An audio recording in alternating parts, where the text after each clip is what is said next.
یہ پہلی بار ہوا تھا کہ میری خود آنکھ نہیں کھلی۔ اس نے مسکرا کر میری طرف دیکھا۔ میں جیسے اٹھ کر بیٹھی وہ ایک طرف گم ہو گیا۔ میں دروازہ کھول کر وضو کرنے چل پڑی۔ نماز سے فارغ ہو کر ہم تینوں تلاوت کرنے لگے۔ پھر ابو صبح کی سیر پر چلے گئے۔ روز کی طرح دن کا آغاز ہوا۔ میرے چہرے پر آج الگ ہی رونق تھی۔ امی غور سے میری طرف دیکھ رہی تھی۔ پوچھنے لگی بیٹا آج خیریت؟ بہت خوش لگ رہی ہو۔ میں نے امی کو ٹال دیا۔ دن میں محلے پڑوس کی عورتیں بھی آتی رہتی ہیں، امی مصروف رہتی اور میں فارغ۔ کام سے فارغ ہو کر میں اپنے محبوب سے باتیں کرتی رہتی۔ دن بدن میری شخصیت نکھر رہی تھی۔ میری بے رنگ زندگی میں بہار آ گئی تھی۔ میں اپنی بہنوں کی کال بھی جلدی بند کر دیتی اور کہتی کہ میں سونے جا رہی ہوں، کیونکہ جھولے پر بیٹھتے ہی شماس فوراً میرے سامنے آ جاتا تھا۔ ایک دن دروازے پر دستک ہوئی۔ ایک بوڑھی عورت فقیرنی کے روپ میں چلی آئی۔ وہ امی کو ڈھیروں دعائیں دے رہی تھی، ساتھ ہی طرح طرح کے مرہم دکھا دکھا کر امی کو ان کی اہمیت سمجھا رہی تھی۔ امی نے مجھے کہا کہ جاؤ بیٹا بوڑھی اماں کے لیے کھانا لے آؤ۔ مجھے اس کا چہرہ کچھ جانا پہچانا سا لگ رہا تھا۔ ہم نے آج بڑے کا گوشت بنایا تھا۔ امی نے اس کے ہاتھ دھلوا دیے اور میں نے کھانا لا کر سامنے رکھ دیا۔ میرے چہرے کی طرف دیکھ کر اس نے امی سے کہا تمہاری بیٹی کے چہرے کو کیا ہوا ہے؟ امی نے دکھ سے اسے بتایا کہ بچپن میں ایکسیڈنٹ کی وجہ سے چہرے پر کافی زخم لگے تھے، جس کے نشان ٹھہر گئے ہیں۔ کافی علاج کروایا ہے مگر ٹھیک نہیں ہوا۔ یہ سنتے ہی وہ کہنے لگی میرے پاس ایک ایسا مرہم بھی ہے جو پرانی سے پرانی چوٹ کے نشان کو مٹا ڈالے۔ میں اس کی یہ بات سن کر تلخی سے مسکرانے لگی۔ امی ایک دم چپ ہو گئی۔ شاید امی اس کی دل آزاری نہیں کرنا چاہ رہی تھی۔ اس نے کھانا کھا کر ڈھیروں دعائیں دی۔ امی سے کہنے لگی تمہاری یہ بیٹی بہت نصیبوں والی ہے، خدا اس کے نصیب اچھے کرے۔ امی نے خوش دلی سے آمین کہا۔ اس نے اپنے تھیلے میں سے نکال کر ایک مرہم میرے ہاتھ پکڑ کر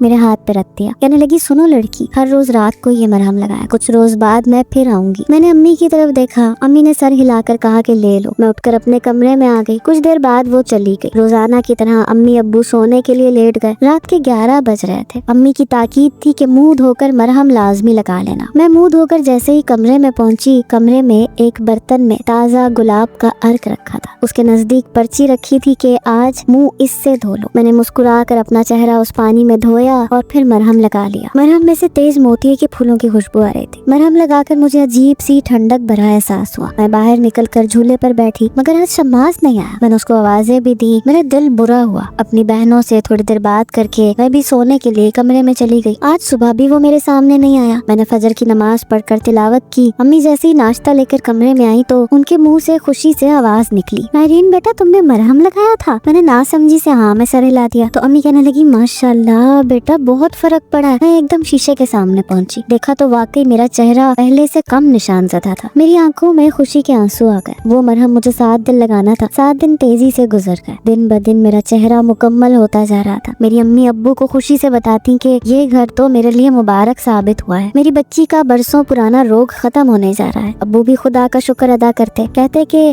لگتا ہے خدا کا کوئی تحفہ ہے۔ آج 7 دن پورے ہو گئے تھے۔ میرے چہرے پر بس اب ہلکے ہلکے سے نشان تھے، مگر وہ بھیانک نشان جنہوں نے مجھ سے میری زندگی کی خوشی چھین رکھی تھی وہ غائب ہو گئے تھے۔ دوپہر میں دروازے پر تیز دستک ہوئی۔ امی فوراً دروازہ کھولنے گئی تو وہی عورت مسکراتی ہوئی اندر آ گئی۔ امی اس سے بہت خوشی سے ملی۔ وہ مسکرا کر میری طرف دیکھ رہی تھی، کہنے لگی کہ کیوں لڑکی، میں نے کہا تھا نا بہت جلد تم ٹھیک ہو جاؤ گی۔ میں بھی خوش تھی۔ میں نے اس کا شکریہ ادا کیا۔ امی نے اس کو دوپہر کا کھانا کھلایا۔ امی کو دعائیں دے کر رخصت ہو گئی۔ مجھے بے چینی بس اس بات کی تھی کہ شماس کہاں چلا گیا۔ یہ 7 روز میں نے 7 مہینوں کے برابر انتظار کر کے گزارے تھے۔ ہر روز کمرے میں پھول ملتے، مطلب وہ یہیں کہیں تھا مگر سامنے نہیں آ رہا تھا۔ چند روز بعد ہی میرا چہرہ مکمل طور پر ٹھیک ہو گیا۔ میں شماس سے ملنے کے لیے بے چین تھی مگر وہ شریر سامنے نہیں آ رہا تھا۔ اب میں اس سے بری طرح سے ناراض ہوتی جا رہی تھی۔ ایک روز عصر کے وقت شہر سے فون آیا کہ امی کے ایک دور کے عزیز انتقال کر گئے ہیں۔ یہ سن کر امی رونے لگی۔